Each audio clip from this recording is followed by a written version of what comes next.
team building. Yon, kaya kami nandito, nagsama-sama kasi nagpa-team building yung company namin.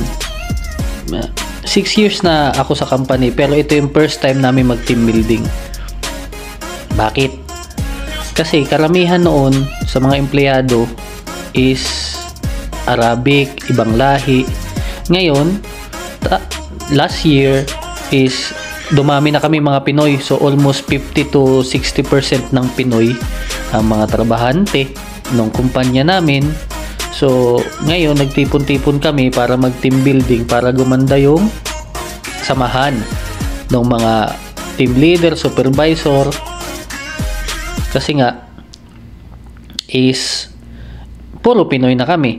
So nagpa-team building ang company dahil dito. So, yun, may mga exercises. Tapos, syempre, pagkatapos ng exercises, kain yan. Ha?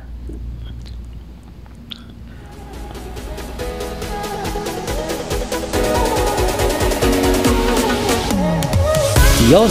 Natapos kaming kumain, dapat mag-party-party na. So, yan, may swimming. Nag-swimming ako. Tapos, yung iba, nasa labas, naglalaro nung ano ba yun? Volleyball. Yan, volleyball. So karamihan na Pinoy. So kukunti na lang yung ibang lahi. So nauubos na yung ibang lahi, puro Pinoy na. Yun, pagkatapos namin party yun, pahinga, relax. Pagkatapos na, pogi na, photo lab na. Yan, so uwi na.